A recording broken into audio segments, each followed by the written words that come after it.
Suatu hari, rumah milik keluarga Dardunah yang berada di antara Jabal Al-Kashif dan Jabal Ar-Rais, tepatnya di Jalan Al-Haram, didatangi sekelompok tentara Israel. Seluruh anggota keluarga diperintahkan duduk di sebuah ruangan. Salah seorang lelaki di rumah itu diinterogasi mengenai ciri-ciri para pejuang Al-Hasa. Saat diinterogasi sebagaimana ditulis situs Filistin Al-Aan, lelaki itu menjawab dengan jujur bahwa para pejuang Al-Hasa mengenakan baju hitam-hitam.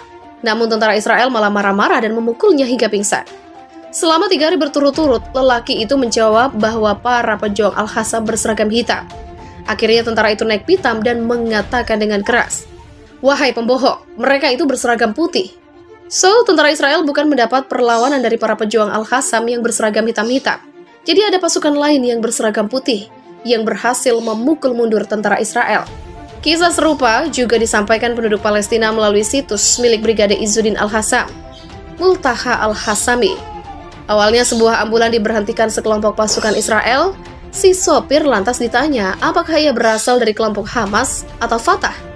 Sopir malang itu menjawab, "Saya bukan kelompok mana-mana, saya cuma supir ambulan." Tetapi tentara Israel itu tidak percaya. "Pasukan berpakaian putih-putih di belakangmu tadi siapa? Dari kelompok mana?" Tentu saja si sopir tidak percaya, ia pun kebingungan, karena ia tidak melihat seorang pun di belakang. Cerita mengenai pasukan tidak dikenal juga datang dari seorang penduduk rumah susun wilayah Tal Islam yang hendak mengungsi bersama keluarganya untuk menyelamatkan diri dari serangan Israel. Di tangga rumah, ia melihat beberapa pejuang menangis. "Kenapa kalian menangis?" Begitulah tanyanya. "Kami menangis bukan karena khawatir keadaan diri kami atau takut kepada musuh. Kami menangis karena bukan kami yang bertempur. Di sana ada kelompok lain yang sedang bertempur memporak-porandakan musuh, dan kami tidak tahu dari mana mereka datang." Begitulah jawabnya. Kedua terdengar suara misterius bahkan tanpa sumber. Ada lagi kisah karamah mujahidin.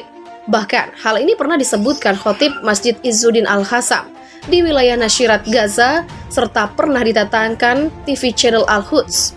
Sang khotib bercerita seorang pejuang telah menanam sebuah ranjau yang telah disiapkan untuk menyambut tentara Israel jika melalui jalan tersebut.